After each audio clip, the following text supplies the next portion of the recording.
नहीं है। तो अगर ये भलाई होती नबी अकरम सल्लल्लाहु अलैहि वसल्लम ने ज़रूर इसका हुक्म दिया होता और ज़रूर अपनी ज़िंदगी में किए होते, सहाबा किराम को तालीम दिए होते। लेकिन अगर हम तारीख़ का मुताला करें, ना तो अल्लाह के रसूल सल्लल्लाहु अलैहि वसल्लम ने ये ईद मिलादुन नबी मनाई, ना आपके सहाबा किराम रज़ियल्लाहु अन्हुम ने मनाया, और ना ही ताबईन ने मनाया, और ना ही तबा ताबईन ने मनाया, ना अइम्मा किराम ने मनाया, बल्कि 600 सदी हिजरी में इसकी ईजाद हुई। मुज़फ़्फ़रुद्दीन इरबिल, जो इरबिल का बादशाह था, उसने इस बिदात को ईजाद की, जो कि इंतहाई खुराफाती बादशाह था। मुहतरम उलमा व असातिज़ा किराम, बुज़ुर्गों, नौजवानों, अज़ीज़ तलबा और छोटे बच्चों, अल्लाह रब्बुल आलमीन का बेपाया शुक्र व एहसान है कि अल्लाह रब्बुल आलमीन ने हमें इस्लाम और ईमान जैसी अज़ीम नेमत से नवाज़ा है। इस नेमत पर अल्लाह रब्बुल आलमीन का जिस कदर शुक्रिया अदा किया जाए कम है,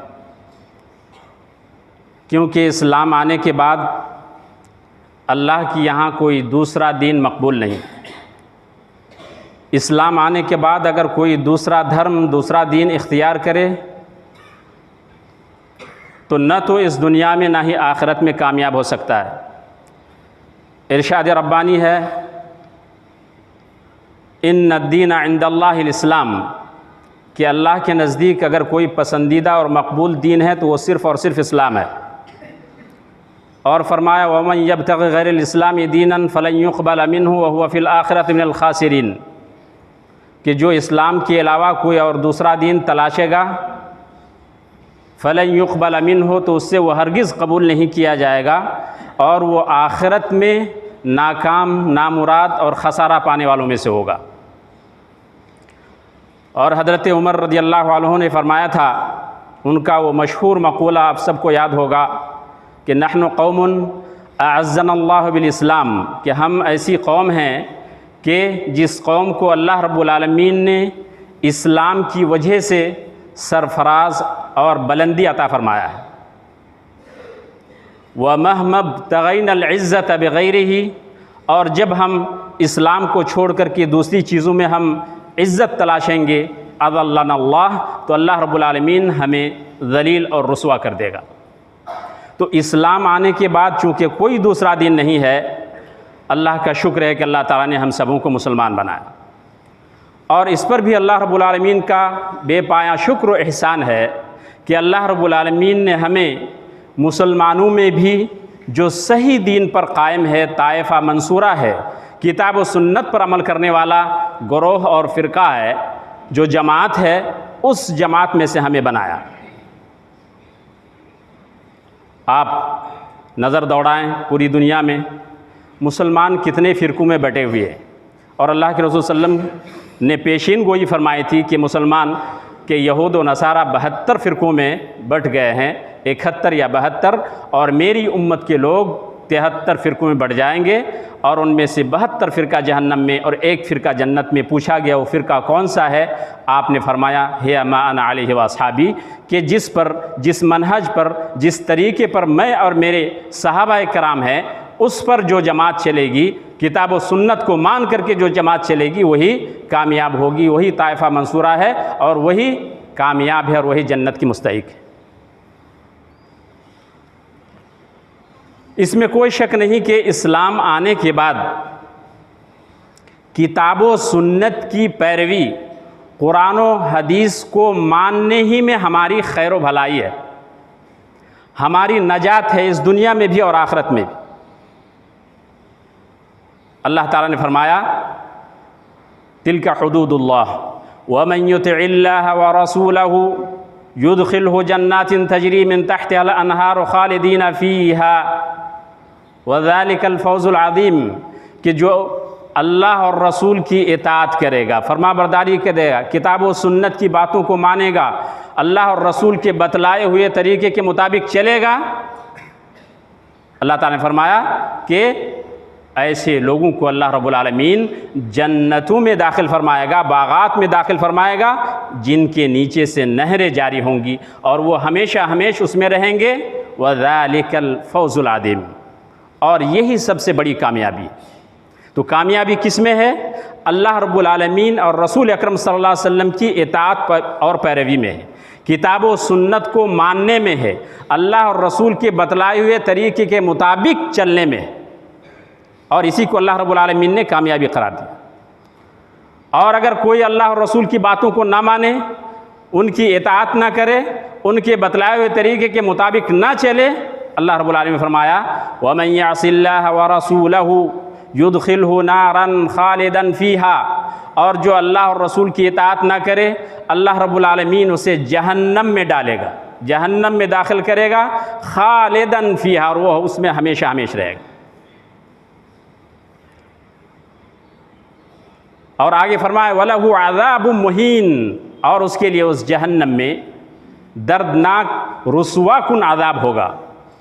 तो मेरे भाइयों, मुहतरम बुज़ुर्गों और दोस्तों, असल कामयाबी किताब व सुन्नत की पैरवी में है, कुरान व हदीस की बातों को मानने में है।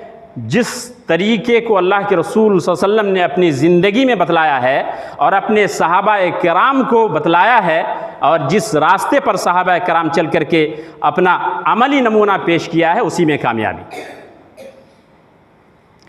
तीसरा नुक्ता यह है कि दीन इस्लाम मुकम्मल है, दीन में किसी तरह की कोई कमी और बेशी की कोई गुंजाइश नहीं।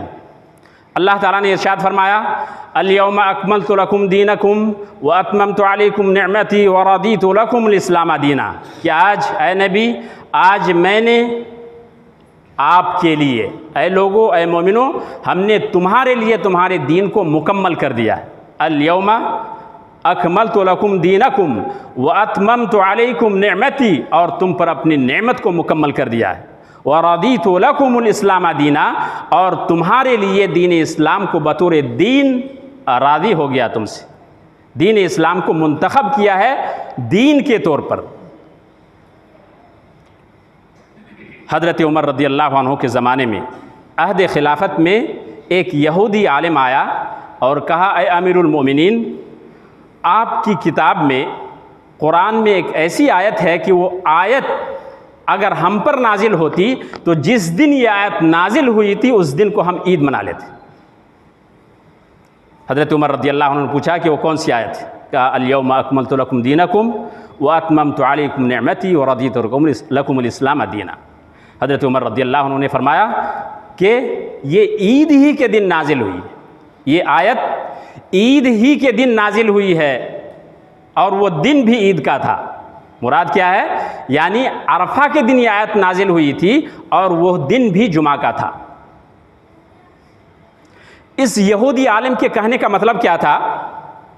मतलब ये था कि दीन इस्लाम मुकम्मल हो चुका है, उसमें किसी तरह की कोई कमी और बेशी नहीं है, और किसी तरह के इजाफे की कोई गुंजाइश नहीं है। तो गोया कि ये खुशी का मौका है। सबसे बड़ी खुशी की बात क्या है कि दीन मुकम्मल है, उसमें किसी तरह का कोई नक्स और खलल नहीं। जो जब दीन मुकम्मल है और उसमें किसी तरह की कोई कमी और बेशी की कोई गुंजाइश नहीं है, फिर किस बुनियाद पर और किस चीज़ को बुनियाद बनाकर आज 12 रबीउल अव्वल में लोग ईद मिलादुन नबी बनाते। एक मरतबा एक सहाबी अल्लाह के रसूल सल्लल्लाहु अलैहि वसल्लम की खिदमत में हाजिर हुई और कहा कि अल्लाह के रसूल सल्लल्लाहु अलैहि वसल्लम, कुछ ऐसे आमाल बता दीजिए कि मैं जिनको मजबूती से थामे रहूं और अगर उन पर मैं अमल करूं तो मैं जन्नत में दाखिल हो जाऊं। तो अल्लाह के रसूल सल्लल्लाहु अलैहि वसल्लम ने शराए इस्लाम बयान फरमाए, नमाज, रोज़ा, हज, ज़कात। उसके बाद उसने कहा कि ला अज़ीदु अला हाज़ा वला अनक़ुस, ये कह करके वापस जाने लगा। अल्लाह के रसूल सल्लल्लाहु अलैहि वसल्लम ने फरमाया कि बशारत दी इस आदमी के बारे में कि यह आदमी जन्नती है अगर वो अपने कही हुई बातों पर अमल करेगा, यानी अगर उसमें कमी और बेशी ना करे, ज़्यादती ना करे, कोई इजाफा ना करे, कोई कमी ना करे, यह आदमी जन्नती है। तो गोया कि दीन इस्लाम में कमी और बेशी की कोई गुंजाइश नहीं। चौथी बात और चौथा नुक्ता यह है कि नबी अकरम सल्लल्लाहु अलैहि वसल्लम अंबिया किराम और तमाम रसूलों में सबसे अफजल और बेहतर है। कुरान करीम नबी अकरम सल्लल्लाहु अलैहि वसल्लम पर उतरा और शरीयत आप लेकर के आए और सहाबा किराम को ये शरीयत बतलाई। इसीलिए अल्लाह ताला ने कुरान करीम में आपके ज़िक्र के बारे में फरमाया, आपकी शान अज़मत शान को बयान करते हुए फरमाया व रफ़अना लका ज़िक्रक, कि ऐ नबी आपके मकाम मर्तबा को हमने ऊँचा किया है। ज़रा गौर कीजिए कि जब भी कोई अज़ान हो, नमाज का वक्त हो, कोई भी इबादत हो, कोई शरीयत का मसला हो, अल्लाह के नाम के साथ साथ रसूल का ज़िक्र ज़रूर आता है। और हम जब कलिमा शहादत पढ़ते हैं जिसके बगैर कोई भी मुसलमान नहीं हो सकता, उसमें भी अल्लाह रब्बुल आलमीन ने क्या फरमाया, अल्लाह के रसूल ने फरमाया बुनियाल इस्लाम अला खम्स, कि इस्लाम की बुनियाद 5 चीज़ों पर है। 5 चीज़ों पर इस्लाम की बुनियाद रखी गई है और उनमें से सबसे पहली बुनियाद, सबसे पहला सतून क्या बयान फरमाया, शहादत अल्लाह इलाहा इल्लल्लाह व अन्ना मुहम्मदर रसूलुल्लाह। इस बात की गवाही देना कि अल्लाह के अलावा कोई माबूद बरहक नहीं, और इस बात की तस्दीक करना, गवाही देना कि मोहम्मद सल्लल्लाहु अलैहि वसल्लम अल्लाह के सच्चे रसूल हैं। तो नबी अकरम सल्लल्लाहु अलैहि वसल्लम का मकाम मर्तबा बहुत ही ऊंचा है और आपकी बेशुमार खुसूसियात है, इसमें कोई शक नहीं। अल्लाह के रसूल सल्लम बुखारी मुस्लिम की रवायत में फरमाते हैं कि क़यामत के दिन सबसे पहले आना अव्वलु मन यनशक्कु अन्हुल क़ब्र व आना अव्वलु शाफ़िईन, और उससे पहले फरमाया कि आना सैयदु वलद आदम, बनी आदम का मैं सरदार हूँ, तमाम लोगों का मैं सरदार हूँ, और सबसे पहले मेरी कब्र से ज़मीन फटेगी, मैं ही सबसे पहले उठाया जाऊँगा। व अना अव्वलु शाफ़िईन व अव्वलु मुशफ़्फ़ईन, और सबसे पहले मेरी ही सिफारिश कबूल की जाएगी, सबसे पहला सिफारिश करने वाला मैं ही होऊंगा और सबसे पहले मेरी शफाअत और सिफारिश कबूल की जाएगी। तो नबी अकरम सल्लल्लाहु अलैहि वसल्लम की बेशुमार खुसूसियात हैं। इसीलिए हमारे नबी अकरम सल्लल्लाहु अलैहि वसल्लम से दिल से मोहब्बत करना, आपसे मोहब्बत करना दीन का अहम सतून है, और नबी से मोहब्बत के बग़ैर कोई मुसलमान हो ही नहीं सकता। अल्लाह के रसूल सल्लल्लाहु अलैहि वसल्लम ने फरमाया कि ला युमिनु अहदुकुम हत्ता अकूना अहब्बा इलैहि मिन वालिदिही व वलदिही वन्नासि अजमईन, कि तुम में से कभी कोई शख्स पक्का मुसलमान नहीं हो सकता, सच्चा मुसलमान नहीं हो सकता, जब तक मैं उसके पास ज़्यादा महबूब ना हो जाऊँ। किस चीज़ से? उसके बाप से, उसकी औलाद से, और तमाम लोगों के मुकाबले में मैं उसके नज़दीक सबसे ज़्यादा महबूब ना हो जाऊँ, तब तक वो आदमी मुसलमान और मोमिन नहीं हो सकता। और हज़रत उमर रज़ियल्लाहु अन्हु रास्ता चल रहे थे अल्लाह के नबी सल्लल्लाहु अलैहि वसल्लम के साथ, कहा हज़रत उमर रज़ियल्लाहु अन्हु ने कहा कि अल्लाह के नबी सल्लल्लाहु अलैहि वसल्लम आप मेरे नज़दीक सबसे ज़्यादा महबूब हैं सिवाय मेरे नफ्स के। अल्लाह के रसूल फरमाया नहीं है उमर, हत्ता अकूना अहब्बा इलैका मिन नफ्सिक, तुम उस वक्त तक मोमिन नहीं हो सकते जब तक मैं तुम्हारे नफ्स से भी ज़्यादा महबूब ना हो जाऊँ। हज़रत उमर रज़ियल्लाहु अन्हु ने कहा हाँ या अल्लाह के रसूल, मैं अपने आप से भी ज़्यादा आपको महबूब रखता हूँ, आपसे मोहब्बत करता हूँ। तो आपने फरमाया अल-आन या उमर, अब तुम पक्का और सच्चा मुसलमान। और दूसरी बुखारी मुस्लिम ही की रवायत है, अल्लाह के रसूल सल्लल्लाहु अलैहि वसल्लम ने फरमाया कि सलासुन मन कुन्ना फीहि वजदा बिहिन्न हलावतल ईमान, कि 3 चीज़ें ऐसी हैं कि अगर किसी के अंदर वो 3 चीज़ें हों, सलासुन मन कुन्ना फीहि वजदा बिहिन्न हलावतल ईमान, तो उन 3 चीज़ों की वजह से वो ईमान की लज्जत और हलावत को महसूस करेंगे। यहाँ एक अहम नुक्ता ये भी है, ईमान की भी लज्जत होती है, ईमान के अंदर भी मिठास होती है। हालांकि ईमान मानवी चीज़ है, महसूस नहीं की जाती है, लेकिन अगर आप पक्के और सच्चे मुसलमान हैं, सही माना में अल्लाह का बंदा हैं और अल्लाह की तौहीद को बजा लाते हैं, अल्लाह की सही तौर पर इबादत करते हैं, तो यकीन जानिए कि इसमें भी अल्लाह रब्बुल आलमीन की इबादत करने में आपको लज्जत महसूस होगी, आपको अंदर मिठास महसूस होगी। इसीलिए हज़रत शेखुल इस्लाम इब्न तैमिया रहमहुल्लाह ने फरमाया था कि दुनिया के अंदर एक ऐसी जन्नत है, दुनिया में एक जन्नत है जो इस जन्नत में दाखिल नहीं होगा, आखिरत में दाखिल नहीं हो सकता। तो अगर दिल से आप अल्लाह रब्बुल आलमीन की इबादत करें तो उस इबादत में भी आपको लज्जत महसूस होगी, मिठास महसूस होगी। तो अल्लाह के रसूल सल्लल्लाहु अलैहि वसल्लम ने फरमाया कि 3 चीज़ें अगर किसी के अंदर हों तो उनकी वजह से वो अपने अंदर लज्जत महसूस करेगा ईमान की। वो 3 चीज़ें क्या हैं? सबसे पहले आपने बयान फरमाया अन यकून अल्लाह व रसूलुहु अहब्बा इलैहि, कि अल्लाह और रसूल सल्लल्लाहु अलैहि वसल्लम उसके नज़दीक तमाम लोगों से ज़्यादा महबूब। और दूसरा फरमाया कि वह अन युहिब्बल मरअ ला युहिब्बुहु इल्ला लिल्लाह, किसी आदमी से अगर मोहब्बत करे सिर्फ़ और सिर्फ अल्लाह रब्बुल आलमीन की वजह से, लिल्लाह और फिल्लाह मोहब्बत करे। और तीसरा नुक्ता बयान फरमाया कि आदमी ईमान लाने के बाद कुफ्र में उसी तरह से नापसंद करे, कुफ्र में जाना, कुफ्र में लौट जाना, जिस तरह से आग में कूद जाना, आग में फेंके जाने को नापसंद करता है। तो अगर ये 3 चीज़ें उसके अंदर हों तो वो अपने अंदर ईमान की लद्दत और हलावत को महसूस करेगा। तो बात ये कह रहा था कि अल्लाह के रसूल, अल्लाह और अल्लाह के रसूल सबसे ज़्यादा इंसान के महबूब होना चाहिए। एक मुसलमान के नज़दीक अल्लाह और रसूल सबसे ज़्यादा महबूब होना चाहिए, यहाँ तक कि अपने नफ्स से भी, तभी जाकर के वो पक्का और सच्चा मुसलमान हो सकता है। लेकिन मोहब्बत तो होनी चाहिए और अपने नफ्स से भी ज़्यादा मोहब्बत होनी चाहिए, लेकिन मोहब्बत का तकाज़ा क्या है?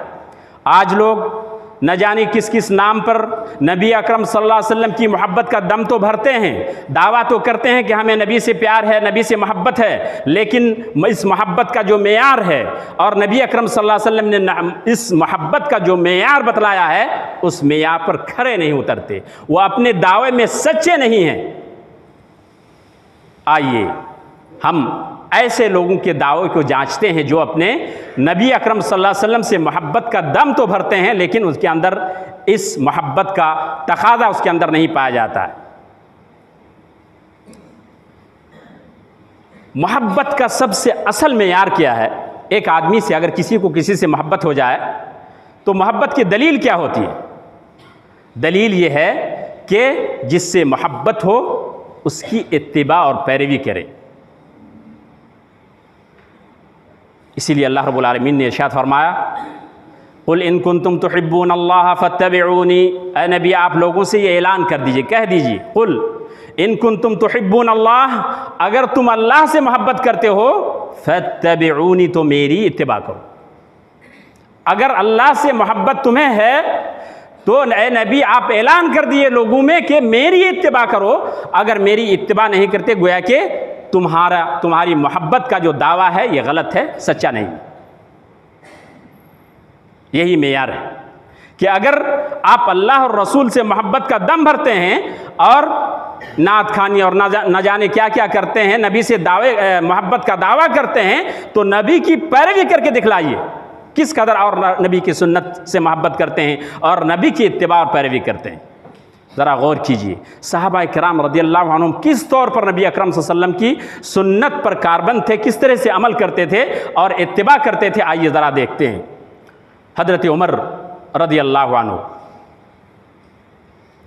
एक मरतबा उन्होंने कहा, सही बुखारी की रवायत है, कहते हैं कि अल्लाह के रसूल सल्लल्लाहु अलैहि वसल्लम ने इरशाद फरमाया कि इन्नल्लाह यनहाकुम अन तहलिफू बिआबाइकुम, कि अल्लाह ताला तुम्हें तुम्हारे बापों की कसम खाने से मना फरमाया। तो जब से मैंने ये हदीस सुनी है अल्लाह के रसूल सल्लल्लाहु अलैहि वसल्लम से, मा हलफ़्तु वल्लाहि मा हलफ़्तु बिहा मुंज़ अन समिअतु रसूलल्लाह सल्लल्लाहु अलैहि वसल्लम नहा अन्हा, जब से मैंने अल्लाह के रसूल सल्लल्लाहु अलैहि वसल्लम की यह हदीस सुनी है कि आपने अपने वालिदैन की कसम खाने से, बाप की कसम खाने से मना फरमाया, अल्लाह की कसम मैंने कभी कसम नहीं खाई। और हजर अस्वद को बोसा देते हुए हज़रत उमर रज़ियल्लाहु अन्हु ने कहा था कि ऐ हजर इन्नी लअलमु अन्नका हजर, ए हजर अस्वद तू एक पत्थर है, मुझे अच्छी तरह मालूम है तू एक पत्थर है। ला तदुर्रु वला तनफा, कि तू न तो नफ़ा पहुँचा सकता है और न ही नुकसान पहुँचा सकता है। वलाकिन्नी रायतु रसूलल्लाह सल्लल्लाहु अलैहि वसल्लम युक़ब्बिलुका, लेकिन मैंने अल्लाह के रसूल सल्लल्लाहु अलैहि वसल्लम से तुझे बोसा देते हुए देखा है, इसीलिए मैं तुझे बोसा देता हूँ। अगर अल्लाह के रसूल सल्लल्लाहु अलैहि वसल्लम को बोसा देते हुए न देखता, मैं तुझे कभी बोसा न देता। सुन्नत की पैरवी का ये जज्बा था सहाबा किराम। हज़रत अब्दुल्लाह इब्न उमर रज़ियल्लाहु अन्हु के बेटे, शाम का एक आदमी आया और उनसे फतवा पूछा कि अब्दुल्लाह इब्न उमर रज़ियल्लाहु अन्हु, आप बतलाइए हज तमत्तु के बारे में आपका क्या ख्याल है। हज तमत्तु आप जानते हैं 3 तरह का होता है। हज तमत्तु में हज और उम्रा दोनों का एक ही साथ जो है एहराम बांधा जाता है और उसमें क़ुरबानी की जाती है। तो हज तमत्तु के बारे में आपका क्या ख्याल है? उन्होंने कहा कि हज तमत्तु बिल्कुल हलाल है, जायज़ है, बल्कि अफजल है। तो उस शामी ने एतराज़ किया कि आपके वालिद तो इससे मना फरमाते हैं। हज़रत अब्दुल्लाह इब्न उमर रज़ियल्लाहु अन्हु, जो कि बहुत ज़्यादा मुत्तबे सुन्नत है, वो नाराज़ हो गए और कहा कि अम्र अबीयुत्तबा अम्र रसूलिल्लाह, क्या मेरे बाप की इत्तिबा और पैरवी की जाएगी, मेरे बाप ने जो कुछ कहा उसकी पैरवी की जाएगी, अम्र रसूलिल्लाह, या रसूल अकरम सल्लल्लाहु अलैहि वसल्लम की पैरवी की जाएगी? जहाँ नबी की बात आ जाए, हदीस रसूल आ जाए, तो ना तो किसी और की बात मानी जाएगी, ना किसी पीर, ना किसी मुर्शिद, ना किसी इमाम, किसी और की बात नहीं चलेगी, क्योंकि रसूल अकरम सल्लल्लाहु अलैहि वसल्लम ने फरमाया है, नबी की सुन्नत आ चुकी है, नबी की सुन्नत के बाद किसी और की तरफ नहीं देखा जाएगा, ना किसी पीर का, ना इमाम का, ना किसी बुजुर्ग का। ना हज़रत अब्दुल्लाह इब्न उमर रज़ियल्लाहु अन्हु नाराज़ हो गए। इसी तरह उनके बारे में एक और वाक़या है जो सही बुखारी का है। कहते हैं उनके बेटे हज़रत सालिम रज़ियल्लाहु अन्हु कहते हैं कि मेरे बाप अब्दुल्लाह इब्न उमर रज़ियल्लाहु अन्हु ने हदीस बयान फरमाई कि ला तमनउ इमा अल्लाह, अल्लाह की बंदियों को यानी औरतों को मस्जिद जाने से ना रोको। इज़ास्तअज़न्नकुम इलैहा, अगर वो मस्जिद में जाकर के नमाज़ पढ़ना चाहें और तुमसे इजाज़त मांगे तो तुम उन औरतों को मस्जिद जाने से ना रोको। ये हदीस बयान की तो उनके बेटे बिलाल ने कहा वल्लाहि लनमनअहुन्ना, कि हम ज़रूर उन्हें रोकेंगे। हज़रत अब्दुल्लाह इब्न उमर रज़ियल्लाहु अन्हु सख्त नाराज़ हुए और कहा कि मैं तुम्हें अल्लाह के रसूल सल्लल्लाहु अलैहि वसल्लम की हदीस बयान करता हूँ और तुम कहते हो कि मैं उसे रोकूंगा, मैं उन्हें रोकूंगा उन औरतों को। और दूसरी रिवायत के मुताबिक हज़रत अब्दुल्लाह इब्न उमर रज़ियल्लाहु अन्हु ने उनके सीने पर मुक्के मारा और कहा कि मैं अल्लाह के रसूल सल्लल्लाहु अलैहि वसल्लम की हदीस बयान करता हूँ और तुम कहते हो कि ना। ये थे सहाबा कराम रज़ियल्लाहु अन्हुम को जज्बा। एक मरतबा अल्लाह के रसूल सल्लम ने एक आदमी के, सही मुस्लिम की रवायत है, एक आदमी के हाथ में सोने की या चांदी की अंगूठी देखी। आपने अंगूठी उतार दी और फेंक दिया। जब अल्लाह के रसूल सल्लम ने फरमाया अयअमिदु अहदुकुम इला जमरतिन मिन नारिन फयजअलुहा फी यदी, कि तुम में से कोई आदमी आग का अंगारा की तरफ कस्द करता है और उसे अपने हाथ में डालना चाहता है। यानी सोने और चांदी की अंगूठी पहनना गोया के आग के अंगारे पहनने के बराबर है। अल्लाह के रसूल सल्लम ने उस अंगूठी को फेंक दिया। जब चले गए अल्लाह के रसूल सल्लम तो लोगों ने कहा कि अंगूठी उठा लो। उन्होंने कहा कि नहीं, वल्लाहि ला आखुदुहु अबदा, अल्लाह की कसम मैं इस अंगूठी को ले नहीं सकता। वक़द तरहा रसूलुल्लाह सल्लल्लाहु अलैहि वसल्लम, हालांकि अल्लाह के रसूल सल्लल्लाहु अलैहि वसल्लम ने इसको फेंक दिया। जब नबी ने इसको फेंका है तो मैं उसको कैसे लूँ, हरगिज़ नहीं ले सकता। सहाबा कराम का अंदर सुन्नत नबवी का, इत्तिबा सुन्नत का ये जज्बा था। मोहतरम बुज़ुर्गों और दोस्तों, मैं जो इन तमाम तमहीदी बातों से, इन तमाम उसूली बातों से कहना चाहता हूँ वो ये है कि आज मुसलमानान इस्लाम, बहुत सारे लोग मुसलमान जो अपने आप को मुसलमान होने का दावा करते हैं, 12 रबीउल अव्वल जो कि बिल इत्तिफाक तमाम मुअर्रिखीन के नज़दीक बिल इत्तिफाक अल्लाह के नबी सल्लल्लाहु अलैहि वसल्लम की वफ़ात का दिन है। और पैदाइश कब है इस सिलसिले में इख्तिलाफ है। कुछ लोगों ने कहा कि 12 रबीउल अव्वल, ज़्यादातर लोगों ने कहा कि 9 रबीउल अव्वल, जैसा कि रहमतुल लिल आलमीन में और सुलेमान मंसूरपुरी रहमहुल्लाह ने और इसी तरह शिबली नोमानी वगैरह ने लिखा है कि ज़्यादातर सही रवायत के मुताबिक 9 रबीउल अव्वल अल्लाह के रसूल सल्लल्लाहु अलैहि वसल्लम की यौम पैदाइश। और कुछ लोगों ने 8 कहा, कुछ लोगों ने 7 कहा, कुछ लोगों ने 2 कहा, कुछ ने 16 कहा, कुछ ने 17 कहा। यानी 2 तारीख से लेकर 17 तारीख तक इख्तिलाफ है कि नबी अकरम सल्लल्लाहु अलैहि वसल्लम पैदा कब हुए, किस दिन हुए। बल्कि महीने में भी इख्तिलाफ है। कुछ ने कहा रमज़ान में पैदा हुए। तो जिस चीज़ में इख्तिलाफ हो उसको बिल इत्तिफाक मान करके नबी अकरम सल्लल्लाहु अलैहि वसल्लम की यौम पैदाइश है, उसको यौम पैदाइश मान करके उस दिन यौम ईद मीलादुन नबी मनाना ये कहाँ तक जायज़ है मेरे भाई? क्या नबी अकरम सल्लल्लाहु अलैहि वसल्लम ने अपनी ज़िंदगी में ये मीलाद मनाई? अल्लाह के रसूल, अगर ये खैर का पहलू इसमें कुछ भी होता, अगर ये खैर की चीज़ होती, भलाई की चीज़ होती, अगर इसमें किसी भी तरह का कोई खैर का पहलू होता तो नबी अकरम सल्लल्लाहु अलैहि वसल्लम ज़रूर बतलाए होते। क्योंकि सैयद इसमें अल्लाह के रसूल फरमाते हैं कि मा तरक्तु शैअन युक़र्रिबुकुम इलल्लाह व युबइदुकुम मिनन्नार इल्ला अमरतुकुम बिह। मैंने कोई ऐसी चीज़ नहीं छोड़ी है कि जो तुम्हें अल्लाह से करीब करे और जहन्नम से दूर करे, मैंने हुक्म दिया है तुम्हें। और कोई ऐसी चीज़ नहीं छोड़ी है जो जहन्नम से तुम्हें करीब करे और अल्लाह से दूर करे, तो मैंने तुमसे उससे रोका है। यानी कोई ऐसी चीज़ नहीं है, कोई ऐसी भलाई नहीं है जिसका मैंने हुक्म नहीं दिया है, और कोई ऐसी बुराई नहीं है जिससे मैंने तुमको रोका। तो अगर ये भलाई होती, नबी अकरम सल्लल्लाहु अलैहि वसल्लम ने ज़रूर इसका हुक्म दिया होता और ज़रूर अपनी ज़िंदगी में किए होते, सहाबा कराम को तालीम दिए होते। लेकिन अगर हम तारीख़ का मुताला करें, ना तो अल्लाह के रसूल सल्लल्लाहु अलैहि वसल्लम ने ये ईद मिलादुन नबी मनाई, ना आपके सहाबा कराम रज़ियल्लाहु अन्हुम ने मनाया, और ना ही ताबेईन ने मनाया, और ना ही तबा ताबेईन ने मनाया, ना अइम्मा किराम ने मनाया, बल्कि 600 सदी हिजरी में इसकी ईजाद हुई।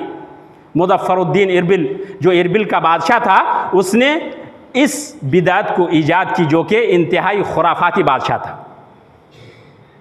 तो ज़रा बतलाइए, वो अमल जिस काम को नबी ने नहीं किया, आपके सहाबा इकराम ने नहीं किया, आपके ताबीईन ने नहीं किया, तबा ताबीईन ने नहीं किया, अइम्मा ने नहीं किया, क्या वो काम अच्छा और खैर का हो सकता है?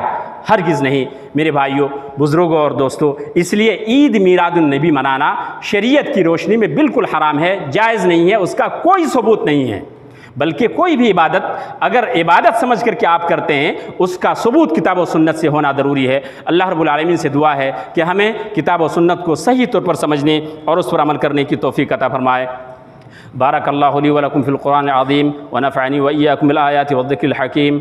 इन्नहु तआला जवादुन करीमुम मलिकुम बर्रऊफ़ुर रहीम। अल्हम्दुलिल्लाहिल अहदिस समदिल्लज़ी लम यलिद व लम यूलद व लम यकुल लहू कुफ़ुवन अहद। वस्सलातु वस्सलामु अला रसूलिही मुहम्मदिन व अला आलिहि व सहबिही अजमईन व मन तबिअहुम बिइहसान इला यौमिद्दीन व बाद। मुहतरम बुज़ुर्गों और दोस्तों, वक्त ख़त्म हो चुका है। सिर्फ़ आखिरी एक बात कह कर के मैं अपनी बात ख़त्म करता हूँ। जब हम बाज़ार जाते हैं और कोई भी चीज़ ख़रीदना चाहते हैं, तो हम ब्रांडेड चीज़ तलाशते हैं कि हमें फ़लाँ चीज़ दो, फ़लाँ ब्रांड की, फ़लाँ ब्रांड की फ़लाँ चीज़ दो, असली चीज़ दो, डुप्लीकेट ना हो। तो जब हम दुनियावी मामले में असली चीज़ की तलाशते हैं, असली चीज़ को तलाश यानी उसकी तहकीक करते हैं, तफ्तीश करते हैं कि चीज़ असली हो, खोरी और खोटी ना हो, तो दीन का मामला बड़ा अदीम है। हम सब जानते हैं कि दीन से दूर करने के लिए शैतान ने और दुश्मनान इस्लाम ने तरह तरह के हथकंडे अपनाए। कभी मौजू रिवायतों का सहारा लिया, ज़ईफ़ रवायतों का सहारा लिया, और मुख्तलिफ़ तरीके से मुसलमानों को दीन से हटाने की साजिश रची। उन्हीं में से एक हथकंडा ये भी है कि लोगों को सही सुन्नत से हटा करके, फेर करके, सुन्नत से दूर करके लोगों को सही रास्ते से, सही इस्लाम से फेर दिया जाए। ये जो ईद मिलादुन नबी का तरीक़ा है, आप ज़रा गौर कीजिए। पहली बात तो यह है कि इसका सबूत कुछ नहीं है, ना तो नबी से, ना सहाबा इकराम से, ना ताबीन से, ना तबा ताबीन से। दूसरी बात यह है कि इसमें जितनी भी तरह के आमाल अंजाम दिए जाते हैं, जो आमाल किए जाते हैं, रास्ते में चंदा मांगा जाता है नबी के नाम पर, और तरह तरह की महफिलें मुनक़िद की जाती हैं, कव्वालियाँ गाई जाती हैं, रक़्स और नाच गाने होते हैं, और तुरफ़ा तमाशा ये बल्कि कुफ्रिया और शिरकिया आमाल भी अंजाम दिए जाते हैं। और ये अक़ीदा रखा जाता है कि नबी अकरम सल्लल्लाहु अलैहि वसल्लम इन महफिलों में हाजिर होते हैं। नऊज़ु बिल्लाह, अल्लाह के नबी सल्लल्लाहु अलैहि वसल्लम ज़िंदा होकर के आ सकते हैं? ये अल्लाह का फ़ैसला है कि मरने के बाद दोबारा कोई ज़िंदा नहीं होगा। ये अक़ीदा हिंदुओं का अक़ीदा है, तनासुखुल अरवाह कि रूहें आती हैं जाती हैं। हमारे इस्लाम में मरने के बाद यह अक़ीदा कोई दोबारा ज़िंदा नहीं हो सकता, अल्लाह ताला क़यामत ही में ज़िंदा करेगा। तो ये अक़ीदा बिल्कुल काफिराना और मुशरिकाना अक़ीदा है कि नबी अकरम सल्लल्लाहु अलैहि वसल्लम महफिलों में तशरीफ़ लाते हैं। इन महफिलों में जहाँ कव्वालियाँ गाई जाती, जहाँ डांस और नाच और गाने होते हैं, नाऊज़ु बिल्लाह, क्या इस्लाम का इससे कोई वास्ता है? और फिर मेरे भाइयों गौर कीजिए कि इस्लाम को ऐसी चीज़ों से, ऐसे खुराफात से क्या फ़ायदा होने वाला है? कुछ फ़ायदा होगा, कुछ भला होगा? इस्लाम अगर मान लीजिए ये ईद मिलादुन नबी मना दें, बल्कि और ख़राब बात इस सिलसिले में ये है कि आज हमारे बिरादरान वतन जो गैर मुस्लिम हैं, आज हमारे इन खुराफात की वजह से आज वो भी जोश में आ गए, और वो भी बाज़ारों में इस तरह से अपना जश्न मनाते हैं कि वहाँ चलना फिरना मुश्किल हो जाता है।